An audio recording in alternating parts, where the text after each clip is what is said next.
Dr. Molly Goddard is our guest today. She is a board-certified psychiatric mental health nurse practitioner, and she specializes in psychiatric care of children, adolescents, and their families.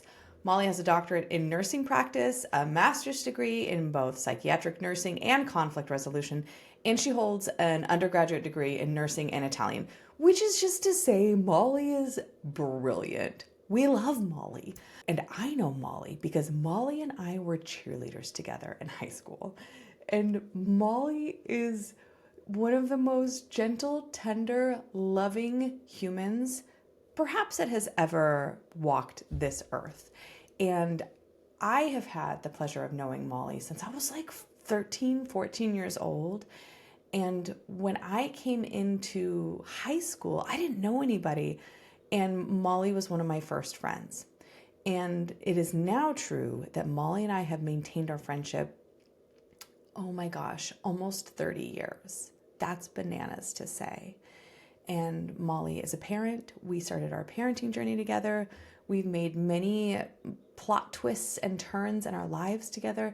And Molly's openness and loving, unconditional regard is something that has characterized her throughout our entire friendship.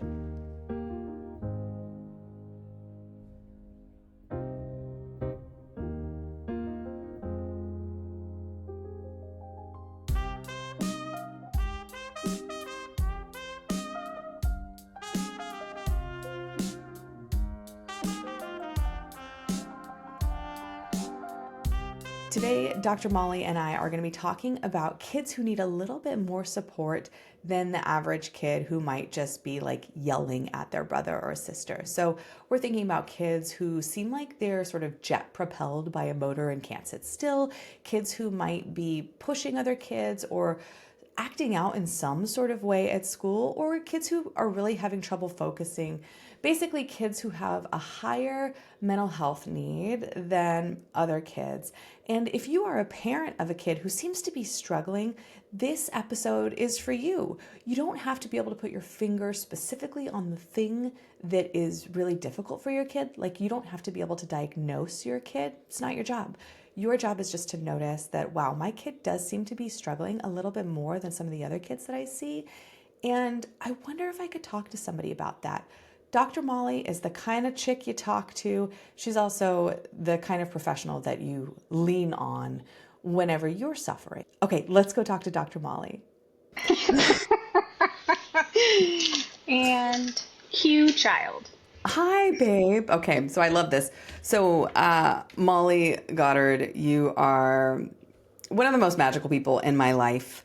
You make magical people, which is also something that is so magical about you, and you help a ton of people in really magical ways. And so I'm going to talk about this. I did talk about this a little bit in the intro that I recorded, but I should share with you so you're not blindsided by it that like, and fortunately I have tissue paper with me just in case not just in case, for when I start crying. My life from like my early life. Oh, it's going to happen. It just happens. It's so easy to look at you and think about how much I love you and just weep.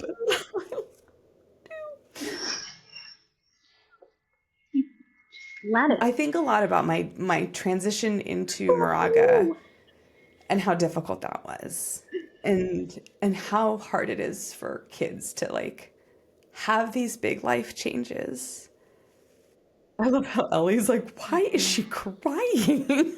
What show are you on? It's okay, baby. It is so hard for kids to have these big life transitions. And there are some really important protective factors that show up as if the universe has decided, like, this is what you need. I think I think your mom, I think your dad, I think your like sweet little family was one of these things for me. And I'm so grateful to know you. And I'm so grateful that I have somehow conned you into doing this show with me.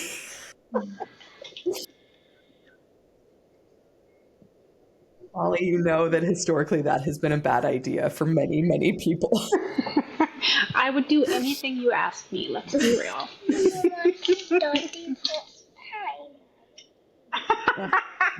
Yeah.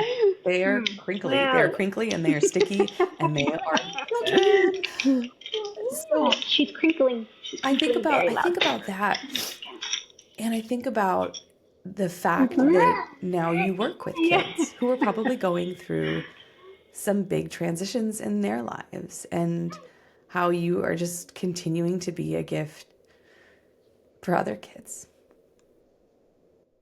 and their parents. Good Lord. It is hard to be a parent.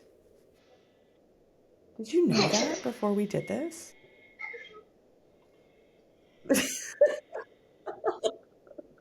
It's so hard. It's wonderful. It's 100% Gosh, awesome, no, why amazing would I have done 100% this of if the I were? time. No, just kidding. Anyone who doesn't have kids, it's Yeah, yeah. lovely. Please It's do really it. tough to be a parent. And it's really tough to be a parent of a kid who is like struggling in some way. I know that you didn't come directly to this work, that you had some other credentials before. So I'd love you to just talk about yourself a little bit. And I know, literally your favorite thing to do, but Uh-huh. just talk about yourself a little bit, how you got here, what you do. Just spill the tea on Okay. you, Molly. Usually this is the point where I just like turn my camera off so she goes away, but that's not going to work here. Um, let's see. So I started out doing. I have a master's in conflict resolution, and so I ended up doing like somehow that took me to a world of doing child mental health from a non-clinician kind of role, where I was like working direct care staff and working with parents whose kiddos who were involved with DHS and trying to help that whole like reunification and just kind of helping in that way, and found my way back to nursing. Just gonna have one quick conversation here with this little child. Mm-hmm. I'd like if you would sit right here on this chair. And I see how you set up this little mirror right here. Can you work at the same time? You sit here. Watch. I'll show you. We're gonna do the same thing at the same time. Now pretend this one right here is a camera. Oh, okay. Now you talk in there. Well, I talk in here. It's gonna be perfect. Oh, and I hear Daddy. No. We'll see how long this lasts. And You're so so skillful. I found my way to nursing. Up and we go. This was the only problem with the 4 o'clock time frame. I know. I found my way to nursing because I was looking for a way to get more involved with parents. Baby, that's going to cover the camera. Would you like me to see that? Is that what you want me to see? Cool. Love it. And ended up, yes, in nursing school, and was an inpatient psychiatric nurse in the child. Everything about the story is always about kids and parents. That's just kind of been my trajectory. And then I ended up wanting to go down the psychiatric nurse practitioner route so that I could know more about the brain when I was doing therapy. But then I ended up really loving like the medication kind of medical side of it as well. So now I'm in a role where I do both. And honestly, I see kids, teenagers, and their families. And I couldn't tell you what I love more, the kids or the parents. I feel like I probably do it for both. Maybe a little bit more with the parents. I do love parents so much, but the kids are so fun. I have in my mind this story. I don't know if it's true, so I'll fact check it right now. Okay, here's the story. In my mind, it exists as these two very sort of like binary, black or white. Either they are terrified to put their kids on medication and they don't want to do it at all, or they are convinced that medication is going to be the key to unlock their child's superpower, and it should like fix everything. And so I submit my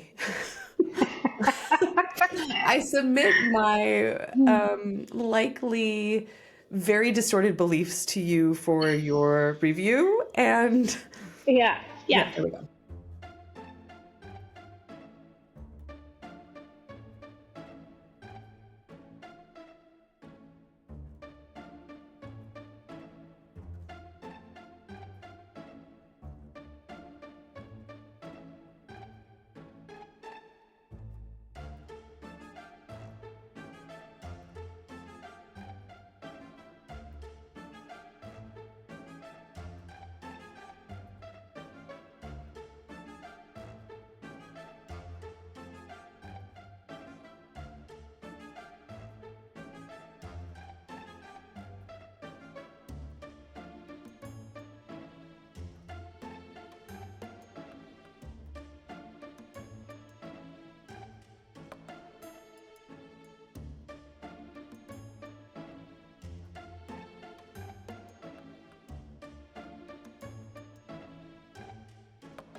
It's it's kind of yes, and it's all the things.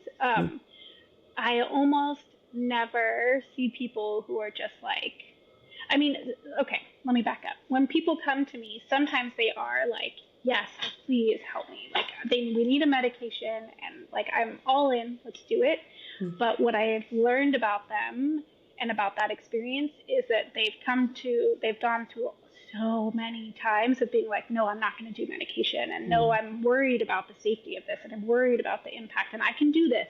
If I could just be better at something, if I could just, there's a lot of like, I hear a lot of parents talking about how there were so many things they thought that they could do, that it was about them and not anything that that medication could fix. They could just do it on their own, or the kid could try harder.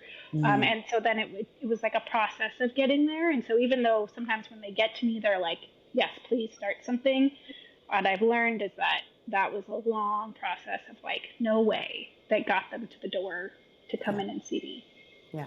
It sounds a lot like the way that we get beaten down through harm reduction and end up at sobriety. It's like I have tried Mm, only drinking yeah. Pinot Grigio in the shower before 11. I have tried only drinking Jack Daniels from tiny shot glasses. I have tried just drinking beer at baseball games, right? And Right. after a series of eliminations, like, okay, well, that didn't work. Well, that didn't work. Well, that didn't work. Do we find ourselves at this? Like, okay, the thing that I have been afraid of that poses this really large threat in my mind might actually be a viable path forward for me, and maybe that's the last thing that I try. Mhm. And I think there's also like a fear out there that people might walk into a provider who's really nonchalant about medication. And so there's also A like, I rock get, doc. yes, right. Yeah, who's just like, yeah. What's Meds your for you, symptoms? meds for you. What do I got? Yeah. And I have, I mean, I don't, I'm sure that happens, but I haven't met a child provider where that's the case. I think we all tend to be, from the people I've experienced and encountered and how I view my practice, like my first thought when I'm meeting someone is like, what can we do besides medical intervention that's going to help support this kid? And so if I get to a spot where I'm saying, well, I think we should try something, it's because everything else I've gone through in my mind, and that, okay, now this is the spot we should go to. Yeah. Yeah. That's not your first plan of attack. Yeah, definitely not. Yeah. Interesting. What like what is the presentation of most kids you are finding yourself working with right now? Um, let's see. It changes over. It's odd how it kind of like morphs over the years, and I go through kind of cycles. Mm. Um, right now, I'm seeing a lot of kids with anxiety, OCD, and school avoidance. Mm. And I'm seeing a fair amount of kids that are younger that have like either ADHD or have like some really big, maybe they don't have ADHD, but they've got really big like mood dysregulation and Mm. outbursts that are really impairing their Mm. functioning. Mm-hmm. Okay, I love that. Do you find that one presentation's parents have a harder time getting support than another's? Ooh. Like accessing support or receiving it? Not necessarily accessing. I'm thinking specifically in the context of cycling through that belief that like the kid should just try harder, or like I should be able to do something, like this sort of like rigidity in behavior that you see in the parents Mm-hmm. that makes the kid accessing more Yeah. difficult. Okay. I don't see it as diagnosis specific. I see Mm. it more as like a family system Mm. specific. Yeah. Yeah. A lot of times, people who are kind of the family systems that I see where they're really open to things and really like ready to get their kid in care as soon as any sort of issue is identified. There are families where parents are also in some sort of service or in the past maybe have sought out services, and so they have that to reflect on about how it supported them, or maybe a family member has gotten support and so they have seen the benefits and it feels comfortable. They know the system. The mental health system, as you know, is really confusing and scary and just like wonky. So a lot of times people who are familiar with it have a little bit of an easier time. I love to hear that, because this show is literally based on the hypothesis that if people knew what was going on inside, Oh, they mm-hmm. might be more inclined to get help. I love that. Thank you. I don't know if anybody else will, but thank you. I think it's brilliant. Why don't we pivot and do a role play, just Okay. so that we can like model a little bit of what someone might experience if they were to come see you, or a you that is in a different body but doing the same sort of like job. I'm gonna come in and we're gonna raw dog this thing. I've been using raw dog a lot, and No, I no, know I'm doing it. no, I don't think you should. No, I'm doing it. I do it with clients just for fun. I'm like, let's just raw dog some emotions. And they're like, oh my God, can you stop? But then I'm also using it in these other like wildly inappropriate contexts. Like we were at dinner the other night and the waitress was like, do you want something? And I'm like, I'm just gonna raw dog this water. And she's like, I do not think that that is how it is It used. doesn't mean what you think it means. I'm taking back the word. I think it's a great word. Okay. So we're gonna raw dog this thing right now. Mm-hmm. Thank you so much for taking the time to see us. Do you want Johnny to sit in with us while we talk, or where should my kiddo be while we have a conversation? Yeah, well, the way this is going to look is you, me, and Johnny are all going to talk together at first, which we just did. And then you and I will chat for a little bit. And then Johnny and I will meet for a little bit. Johnny, if that's okay with you. And, we can kind of go with how you feel about that. And then we'll all come back together at the end and kind of go over what I'm thinking. And you'll tell me, no, that doesn't sound like him, or I'm not sure. Or you'll say, yep, that sounds good, and kind of correct anything I maybe have gotten mistaken. And then I'll tell you what my plan is and what I'm thinking. You tell me if that fits for you and what you had in mind coming in here, and then we'll go from there. Okay. Okay. So Johnny, you can use the tablet while I am talking to Dr. Molly, and I'll come out into the waiting room and we'll get you. So. It looked like you were putting him in the oven. Put him in the oven? Put him in your waiting room oven? So I am so stressed about this. So as you know, Johnny is 9 years old. He just turned 9. And we have been noticing these changes with his behavior. And I don't even know if it's changes as much as just he's behaving in ways that are sort of they seem inappropriate, and for his friends don't act like he does, I guess, is what I'm like touching on. Okay. And it sounds like you're worried about that.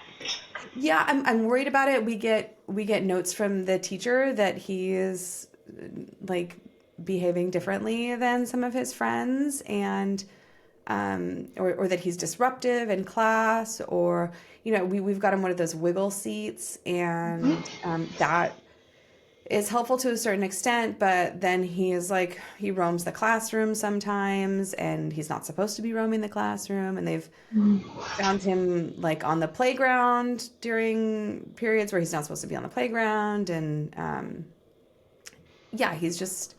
he just sort of has this like free spirit thing where he's like gonna do what he's gonna do, and there's nothing that we can do. And I try to tell him to stay here, or to I try to wrangle him, but I don't know that I'm actually helping. Well, that sounds exhausting. That's a lot. It is. Yeah. Yeah. How long has this been going on for Johnny? It's hard to say because I don't know that there was a time period where it wasn't like this, but it became more noticeable when school became more structured. And so it was easier when he was small because we would just roam and it was fine. And there weren't these like expectations that he would do anything differently than like just be like a free range chicken. I love that analogy. Yes. I should say, too, for the sake of this role play, that my intakes are 90 minutes. So obviously, I'm not going to ask all these questions and go over this. So I'm going to jump ahead and go to the pieces that I think are maybe relevant, which would be, Johnny's mom. It sounds like this is something that's been going on for kind of a while, for most of Johnny's life. It sounds like a part of this might be his personality, like a part of his temperament. Like you described him as a free range chicken, and he's like kind of, it sounds like he's got a strong sense of ideas about things. And so that is going to really serve him in the future. Sounds like he's going to have a lot of great ideas and be able to get himself places he wants to go. And we're not concerned about it at first. So when they're young, we see that in kids. They are, they can be pretty rigid, and they can really want things to be a certain way. And we just kind of follow that because that's a part of development. But when we start to get a little bit more worried, and what I hear maybe is happening at school with the teachers too, is when that sort of behavior doesn't really match his growing and changing as he's developing. We expect him to get a little more pliable with things and start to notice his surroundings and how these behaviors are negatively impacting him, say with his peers or at school. And we like to see kids start to kind of adjust their behavior. And it sounds like that's not happening yet for Johnny. And so that would be the piece that I would be curious about, because it sounds like, from what I'm hearing from you and what we've talked about over this last intake, is that you all have really been doing everything you can to support him, and really been trying all of these interventions at home and at the school to really give him the space to do this developing on his own. And now maybe we just need to do a little bit extra support for him to kind of give him that nudge in the right direction. What does support even look like in this context, though? Because like Johnny just doesn't want to do anything we say. Like he won't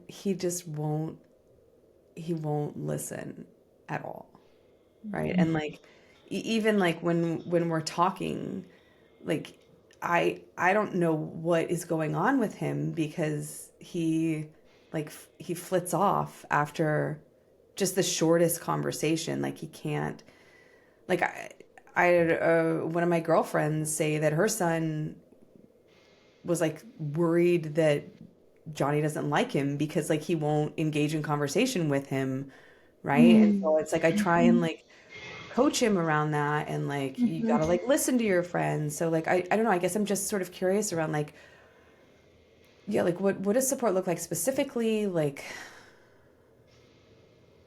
at what point is my coaching just useless, Like I feel useless in this. That's not a very good feeling. No. One thing that can be hard, that I actually end up talking about a lot with parents, is that some kids, there's like this innate part of our parenting where we are built to teach our kids things and to support them in their growth by protecting them and keeping them safe from what we see as fears or their fears, or all of these things where we provide them this reassurance and this safety net, and we help guide them through lessons. These are all kind of core features that in our mind we think of as how to parent, and they're just like in us. It's kind of how we parent a lot of the time. And there are a lot of kids where we have to, with support from other providers, kind of adjust that parenting. And so it feels really uncomfortable because it's going to go against kind of what you feel like in your core is really the right thing to do. Like sometimes when kids have anxiety, we talk about how we're going to help them see they can sit with that anxiety versus trying to take that scary thing away from them that they feel anxious about. That would be like the really like innate part of a parent being like, oh no, I must protect. And so it feels really weird to have someone say like, actually, I think they'll be okay.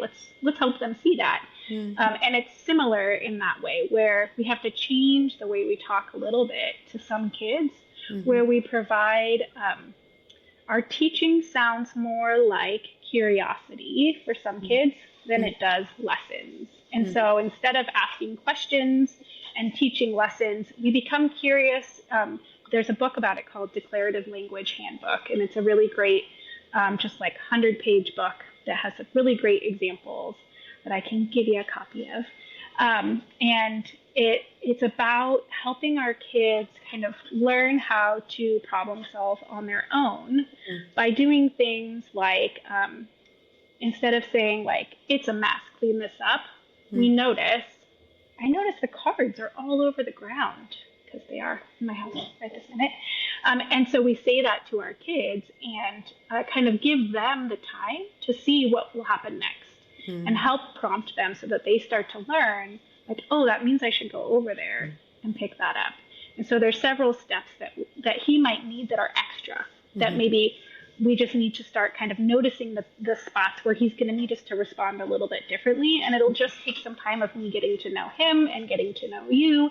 And I'm going to want to talk to the teachers and get to know the school environment so that we can figure out together, like, what are those steps? Because every kid is a little bit different. So we'll have to figure out what's going to work best for him. I think that's so interesting, in large part because as you're talking about showing up with that sense of curiosity and like not taking the scary thing away, like letting them learn on their own how to sit with it or whether the thing is scary. Like, I totally rushed in to like prevent him from losing this friend. Right? Like, that's total, like, I think as a totally not a mental health professional parent, I think that sounds the same. Right? Does that Totally. sound the same to Yes. you? Like, is that Yes. what I'm doing there? Am Yes. am I trying to like prevent him from having some experience that I think is like too difficult or would be too hard, and also thus like preventing him from, I don't Right. know, learning something else? Yeah. And just to be clear, like a really like common, understandable reaction for a parent to have, like, oh, your heart to like watch that happen is like, no, I can't possibly. So it's really hard and a lot of times requires extra support with other providers so that you could have the check-in, like, was this what I was supposed to do? Because that felt really weird. And have those people around you to be like, yes, that is exactly right. This is going to help. This is what he needs. Because in that situation, that would be an example where I would like him to learn what cues he saw. Because by us telling him, like, you can't do that or your friends won't be friends with you or whatever the situation is, that's not helping him cue in the moment to the things that he's noticing in their body, in the interaction. And so he's kind of it's already past it. He's missed that opportunity to learn from it. And so we would want to try and find ways to help him learn about how he can notice other people and their responses and how he's impacting those around him. Kids who have trouble focusing or get impulsive often miss those little social hints that keep friendships running smoothly. We're seeing this play out with my imaginary 9-year-old son, Johnny, who keeps getting distracted and wandering off during activities. This makes his buddy think he doesn't want to be friends anymore. Instead of just telling our kids, get your act together, don't do that, Dr. Molly, our child mental health expert, suggests getting curious about social interactions together. This helps kids spot their own learning moments and become more self-aware. Parents can jumpstart this process with questions that are open and curious, like, hey, did you see your friend's face when you walked away? Or, how do you think Jake felt when you left the game? Modeling this sort of curiosity for our kids and using these kinds of questions helps our kids connect the dots between what they do and how others react. When you practice being curious with your kid without all the judgment, kids feel safe enough to notice the patterns. They start picking up on the important stuff, a friend looking disappointed, someone's voice changing, or body language that shows hurt feelings. We're not trying to control kids' behavior by bossing them around. We're helping them build their own internal radar system. This approach actually works with how kids' brains develop naturally. At 9 years old, their brains are busy building pathways for understanding others' perspectives, while the part that handles attention is still very much under construction. Okay, let's get back to the role play. I think what is so difficult as well in the dynamic that we have set up is that like, as much as I try to be curious, like, I do find myself doing a lot of coaching and like don't do that or don't do this, and it's just sort of very directive in term. It doesn't sound like the kind of directive, the book that you were talking about earlier that will be in the show notes, but uh, it's much more like, yeah, it's like I give him some rule that he has to follow. Mm-hmm. But yeah, I can see how he wouldn't actually learn anything from that. Like, Mm-hmm. so I think what is also difficult is that like his other mom, right, isn't necessarily interested, like not interested, but just like doesn't see this as, she sort of chalks it up as like normal boy stuff. And like, so we sort of butt heads in that way and disagree. Like we have this shared life and it's so beautiful, and like we're like on all other fronts, like things are great, and she just doesn't see this as an issue, and I do see this as an issue, and so I don't quite know what to do there either. And when you said like this like support network of people you could check in with, like it would be so nice to have, like I love her so much, and also like I want I don't need the validation that like, like yes, this is like very concerning, but when it, like I do kind of want the validation that like, yeah, like, oh yeah, like developmentally we would expect to see some changes, and this is something that is maybe not a red flag, but like certainly a yellow, it feels like a yellow flag for me. Mm-hmm. And so I don't quite know how to approach my wife about it. Yeah, so I think that's also a thing that we take into consideration. I mean, she's not even here today, right? Like, I mean, so that's tough. Yeah.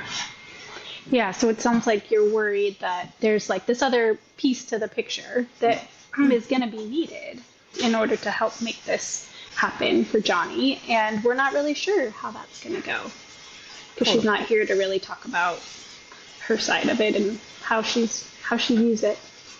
Totally. And like I don't doubt how much she loves him or what she would like, she would do anything for him. She just doesn't really see that this is an issue in the same way that I think that this is an issue. And so even getting to the point where she was open to us coming here, like, and to be clear, like she wasn't like, no, you will not seek mental health services for, like that has not, like that's not the dynamic of the relationship at all. And it is this like really tender conversation where I am of the belief that in order for Johnny to be super successful and for our marriage to be happy, that like we should all be doing this together and like coming into this together, and I think that is tricky for us right now. Yeah. Well, one thing that I find is really an important part, without having met her yet, or there's not much more I can say aside from a team is helpful, and it's always great when everybody can come to these visits together because then we can chat about it and kind of figure out how to be on the same page. And it's not uncommon for people to have different views on sort of what the next steps should be, but usually we find a middle ground. That is helpful. It is helpful to know that we don't have to have it all together before we come to see you. Yeah. I am definitely of the nature to clean before the cleaners show up, right? And so, which I think probably makes the Johnny stuff even more difficult, but that's neither here nor there. What else would you need to know from me about him or about our family? Like I'm kind of nervous about just like telling you everything. I don't know. Yeah. Well, I only need to know what you feel comfortable telling me. And so I asked questions about, what was it like growing up for him? Who lives in the house right now? Has anything scary happened in his life that he views as scary? I ask about like what does discipline look like at home so that I can know like what that whole experience is like for him. I ask a lot of medical questions just so that we can rule out that there's not some other sort of underlying thing that's playing a role in the picture. I like to know about like birth stories and family stories and family history. All of those things help me just better understand what's happening for Johnny and the family system, and help me come up with a better, like a more comprehensive treatment plan. And none of them are like deal breakers where I'm like, get out of here if you don't tell me that. Like, I mean, whatever you feel comfortable talking about is what we'll go over. And we can, sometimes it takes multiple sessions. Sometimes it's not uncommon, you know, when Johnny comes back in, it's not uncommon for kids to be like, this is really long and I am done. And we just come back another time. Yeah. Okay. No big deal. That's helpful too. Okay. Okay. Come out of the oven, Johnny. Okay.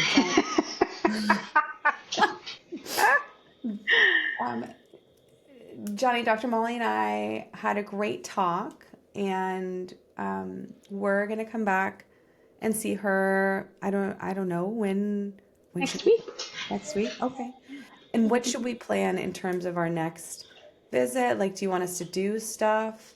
Like, okay, great. We're not doing any homework or anything. No. You don't want me to track anything or write anything down. I mean, you can if you want to, but That would be helpful. No. Okay. Yeah.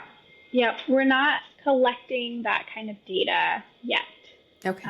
At some point, I might ask if we can collect more like official data. Sometimes, if I'm getting concerned where I want to have like, maybe I think that we need to go a more medical route, and maybe I'm thinking about a diagnosis or a medication, and I think that I need some input from the teachers, and I need like some really kind of some data from everybody. There are forms that I will email out to everybody, and then you fill those out and send them back, and they give me this like super pretty report that I go over with you. And they don't create a diagnosis, but they at least tell me some like kind of key areas to be concerned, and maybe we'll do that. But as of right now, I'm just kind of getting to know the family system and Johnny, so no rush. Okay, we will see you next week. We are so excited. Johnny, you have to get off of that. You cannot walk and look at that. And scene. Okay. We were in theater together. Let's just say that. I was going to bring that up, but you're right. Carries forward. And choir. We will do a different singing one, or maybe we will sing something to close the show. We have Under no circumstances will that happen. I'm just going to say that right now. Okay, so talk to me a little bit about like the behind the scenes of what's happening as this is unfolding. Like, this person's in your office, like they just sent the kid out. Like, tell me a little bit about that. Totally. So, first thing I can say is my expectations when people come to a visit are that it isn't a representation of real life. And so sometimes I hear parents being concerned because they're like, I swear he's never like this. Yeah. And I know that this is not, I have no expectations that anything that happens in my environment is similar to what happens outside. Sometimes it is. People let me know that, but you don't have to be concerned about how I'm going to react to what's happening in the session. Particles and waves, right? Yeah. Like the second that you see it, the behavior changes. Totally. Yes. I am really just like, the first couple sessions are really about observation and just trying to get a good picture to determine like what the severity is and how quickly we need to move. Because if we're talking about a kiddo who's having aggression at home or aggression at school, that visit would look really different, and I'd be moving a lot faster. I would have already sent those forms if I was concerned about that, and already talked to the school, and probably already talked to parents over the phone before this initial visit if I felt like we were in crisis. If we're not in crisis, I have a little more time to make decisions and kind of observe. Yeah. So two different kind of scenarios. So I want to jump in here for a second, and I'm hearing crisis. It's interesting because I think my experience of crisis might be very different than your experience of, you know what I mean? Like adults in Mm-hmm. crisis and kids in crisis can look very, very different. Yeah. And so I heard you say aggression at school. What's the volume of aggression at school? Like what does that behavior look like? Like how, like when is it loud enough to be like, oh, this is aggression, like versus Yeah. like kid shenanigans? Yeah. When any behavior I'm talking about, when it gets to the point where it's impairing, like significantly impairing their social life, their school life, their home life, that's when I'm starting to get really concerned. Crisis is when we think they're going to be kicked out of school, when they're having threats of violence towards family or actual violence, when they're actually hitting people, like making contact, throwing things across the room. Those sorts of things are crisis. Where it's happened more than once. It's not like a fluke, incident.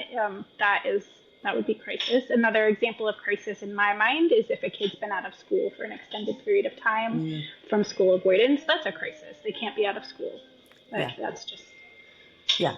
I would think that like being out of work for an extended period of time is like crisis, right? Like we are in yeah, crisis. You are not going to work. You are not doing yeah, the activities of daily living and like independent living that you need to be. You're not preparing food. Like I know I've yeah, worked with people in like severe depression who are like in like 5 hour long showers. I'm like, this is a crisis. Like we need you yeah, out of the shower in order yeah, to like live life. yeah. The And thing about kids, I'll add, is that with adults, it's when we can get someone out of that crisis, they can resume their kind of typical, like they can get into their like developmental level that they were before often because they're an adult already. What happens with kids is if they miss a chunk of school, they're also missing a chunk of typical development time, not just with learning, but with social engagement.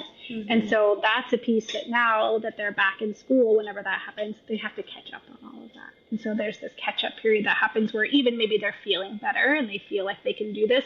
Now they also have to have all this like catch up that can cause added stress and anxiety, which could happen with work with adults too. But I think there's just a little bit piece that I think of as differently with kids. yeah, no, I think that's a really helpful distinction to make as well. I find myself thinking specifically of, like, personally, I started smoking weed really, really young. Like, I came into Campo having smoked weed. Like, I was committed to marijuana from like an alarmingly young age, right? And Mm-hmm. so, I'm conceptualizing this as like when I got sober and all of my emotions turned back on, and I had to figure like Mm. I had no experience in like Yeah. learning how to connect with people outside of the context of like sharing a bong or passing a blunt Mm-hmm. or going out for cocktails, right? And so Yeah. like so much of my like social developmental years had been anchored to substance and alcohol abuse. And Mm-hmm. and then once I was done with that, I literally felt like a 13-year-old just trying to like Yeah. figure out how to be a human. And it Yeah. was really, really hard. It was a much faster trajectory of recovery. Um, but yeah, like I think that like there was this like stunted thing. Like I just missed a Absolutely. lot of that. And I think that's what I hear you saying. Whereas Yeah. like Mm-hmm. someone hits a depressive episode, they had those experiences and Yeah. now they've sort of like tanked in terms of mood and function. But once we can alleviate some of those depressive symptoms, they're they're back to like functioning. Exactly. Yeah. Yes. Yeah. Yep. Absolutely. How do people end up coming to you? Like, how do they get referred to you? Um, well, I mean, aside from by me. the example that we of the role play we did would be someone who comes like just from the community. They're just like, I heard about you, kind of from the community, coming to seek services. That's Mm-hmm. one way people come. Often people will come through their pediatrician, Mm-hmm. or they've had a full psychological evaluation by a clinical psychologist who has diagnosed A, B, and C and says go see someone to prescribe medication. And so in that case, that's a different type of intervention than Mm-hmm. what we role played. But yeah, some people are coming because they have all the services they need. They have therapists. They have all of these people involved in their care, and they just need someone who could help support psychotropic medication. Yeah, got it. So you're like, in some instances, you're actually one of the first lines where like they've talked to their pediatrician, who is their like trusted advisor person, and pediatrician is like, yo, like maybe you should connect with Dr. Molly or someone Yeah. else who is of this, like does this kind of work. And then the Mhm. pediatrician refers in. And then in other instances, it's more like they've already got this like really robust support network in place, and you're sort of like the sprinkles Yeah. Yep. on a The really added piece. tasty drink. Yeah, yeah. There's several therapists in the community that I work closely with, and Mm. so we will, if their patients need some medication, we'll work together. A lot of times, a pediatrician will start a medication, but then when it gets to a point where it gets a little complicated, the pediatrician refers out just for continued kind of figuring that out. I'm also kind of realizing that this is a timely topic right now, and maybe at some point talking about psychotropic medication in peds might be a good podcast topic. Mm. Hmm. Well, fortunately, I know someone who is starting a podcast, and would love to have you back on another show. Oh, you're the best. Okay, so take me inside just really quick. I don't want to take up too much more of your time, but I am curious about how you navigated. I tried to throw a little wrench in there with the like, um, the other parent is not necessarily Mm. like this idea that like one parent might be open and another parent might be closed, because Mm-hmm. I think that that dynamic probably happens quite a Yeah, bit. yeah. Um, and I thought you handled it so gracefully and skillfully, but I want you to talk about like what that was like for you and navigating that space. Yes. One of my favorite things about working with parents is that I have my like I come to the table already assuming that they want what's best for their kid and that they think in their mind they are doing every possible thing to help support their kid. And so, because they are. Yeah. I mean, they're really doing it's so infrequent that there is a parent who really like isn't engaged or wanting to help. That is just so not what I ever see happen. Yeah. And so I just come at it from that perspective of like, they must have some really good reasons why this is their idea. And I want to hear what they are because Mm.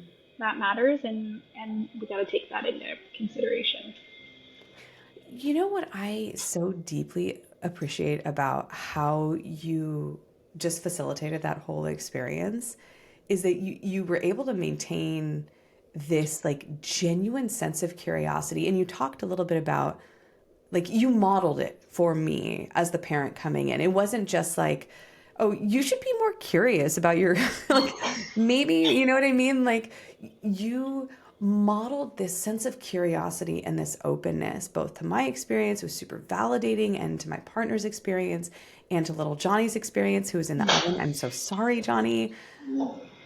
But what a tremendous gift to give to parents to be able to lead from this place of example and like gentleness and modeling instead of with this like this finger wagging, this is what you need to be doing, this is how you fix your kid sort of stance. And I saw it both in the way that you leaned in, and like your body movements, but I also like I heard it in your tone of voice with this like just beautiful gentleness. And how do parents usually receive that in the moment? Because there was one point I was like, oh my God, am I going to cry in this whole place? But like, how do parents receive that in the moment? Well, thank you for saying that.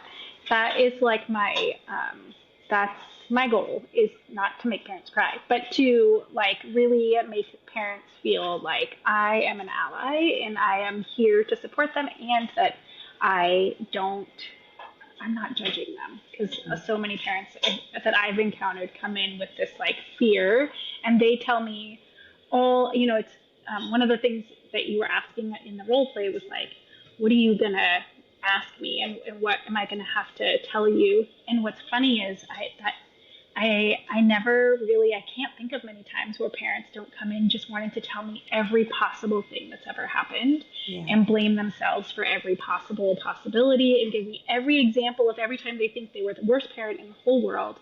And so I just find that I spend a lot of time validating and being like supportive of like, you didn't do this. Yeah. And it seems to be something that I don't know, held on to. Yeah, feel It's passionate about it. it's a tremendous skill, and I think that being able to hold that sort of love and regard for people who are like it's really hard to be a parent, right? Like we were just talking about this, right? Like I'm covered in yogurt from this tiny menace who like put it all over her face and then looked at me dead in my mom eyes and was like, "You go into a meeting in 10 minutes, I'm going to yogurt you." Like, Yeah. and I think it's so hard, right? Because we just it would be so easy if it was our fault. Because then we Mm-hmm. could just change ourselves Totally. and they'd be good to go. Right. They'd be good to go. Yeah. As parents, we often take the emotional responsibility for our children's struggles, don't we? It's one of the heaviest burdens of parenting. Feeling every rejection, every disappointment, every social misstep as if it's actually happening to us. But today, in the conversation with Dr. Molly, we've talked about how important it is to allow little Johnny to experience those losses so he can learn something. So, what's really going on with that control cycle? Well, when a child misses social cues, parents often fear friendship loss and respond by coaching specific behaviors, creating rigid rules rather than social awareness. You see your child talking over their friend or not picking up on signs of boredom, and that parental alarm goes off. So you jump in with specific instructions, let them choose the game, ask them questions about their interests. Your child follows the rule, but they don't understand the why behind it because they didn't learn from experience. Parents try to protect through specific instructions. Children need to develop their own social awareness through experience. We think we're helping by giving them a script to follow, but what they really need is to develop that internal social compass. There's this gap between our desire to protect right now and what they need to learn for the long run. The ability to read situations on their own and respond authentically. By controlling social interactions, we may preserve friendships short term, but we prevent the development of authentic social awareness in the long term. It seems like a success when the friendship continues, but something important is lost. Our children start depending on our guidance instead of developing their own sensitivity to social cues. They follow a set of rules instead of learning to connect genuinely with others, which is what lasting friendship really needs. Instead of prescribing behaviors, help your kiddo notice social cues after interactions. Ask questions that build awareness and allow some manageable friendship challenges. Let them struggle a little bit. Remember, by stepping back, we allow our children to develop the authentic social awareness they'll need through our life. And we allow ourselves the grace we need to be supportive and loving parents. Just because we are feeling fearful doesn't necessarily mean that there is danger. When we give them space to learn, we're giving them a gift that will serve them forever. So there's this control thing, and so what a gracious and validating human you are. What is a small step that somebody might take? Like if they are considering getting more support, whether it's working with a psychiatric mental health nurse practitioner or working with a psychiatrist, somebody in the child mental health space. Mm-hmm. Like what is a small step that somebody might take? I have two thoughts. If you'd feel comfortable reaching out to a child therapist, I think that would be a really important one because, and when you meet with them to just all child therapists do this, so it wouldn't be something you'd have to ask for, but they're going to want to meet with you separately in addition to the child on a regular basis. Mm-hmm. And so that will give you a great opportunity to get additional parenting tools for your specific child versus these books that are made for general, which is not specific to your child's needs. Mm-hmm. And we're not mind readers. We can't read what our child needs by reading their mind. And then the other thing that would be even less I think more straightforward step maybe less intimidating, I think, but maybe not. Actually, as I think of like how scary a pediatrician visit can be sometimes, would just be telling your pediatrician about what's happening, and they So can help. do you think they actually need to go in? Like, could we break that down to an even smaller, like, can they just send a my chart being like, hey, this is like, I'm wanting a little extra support. Like, can it be that low barrier, or do you think the pediatrician needs to? Sometimes you can start there, and then your clinic will tell you what needs to happen next. There are some clinics that have a behavioral health clinician on staff in the primary care. I think you did that at one point, didn't I don't you? know. Yeah, it's like, And so in that case, they might be able to just connect you. Other places, if they don't have it in-house, they have to have a visit so that then they can do a referral, or they can kind of get a better picture of what's going on and kind of help support you. So, but a My Chart note is a great place to start, and then it'll tell you where to go. it's so helpful to have something that is small that can get stacked onto other steps, Yeah. and that like something as simple as like just firing off a my chart at like 11 o'clock at night when you're like at your wit's end, can initiate a ball Yeah. that then starts rolling, and it's Yeah. really, really helpful. Yeah. Absolutely. And also, if you do decide to call a therapist and they don't call you back, don't give up. Keep calling other therapists. Yes. Keep calling other therapists. I mean, I do know somebody who owns a group practice who sees people in a variety of states. So, you know, Thanks. I'm just saying, it would probably be really good to put together like a resource, like how to access, how to search for. So maybe I'll put something together like that for the show notes too. Okay, Molly, I'm going to let you go. You are a star in my life and in my sky, and I love you. So many loves of yous, and for so many moons. I So many. So many moons, so many times around the sun, I have loved you, and I am just thrilled that you continue to be a human in my life and on this earth, and in Agreed. other people's lives. I'm gonna put the book. Will you say again Oh, what that book recommendation yes. was? Declarative Language Handbook. Okay, You can find it on Amazon. I think it's $9. It's 100 pages, and they also have an audiobook. great. And you get no kickbacks from that. That's just like I a get free, nada. like you I'm love just this. obsessed with it. I I tell it to everyone. I should buy like a bunch of copies. I really should. Just hand them out.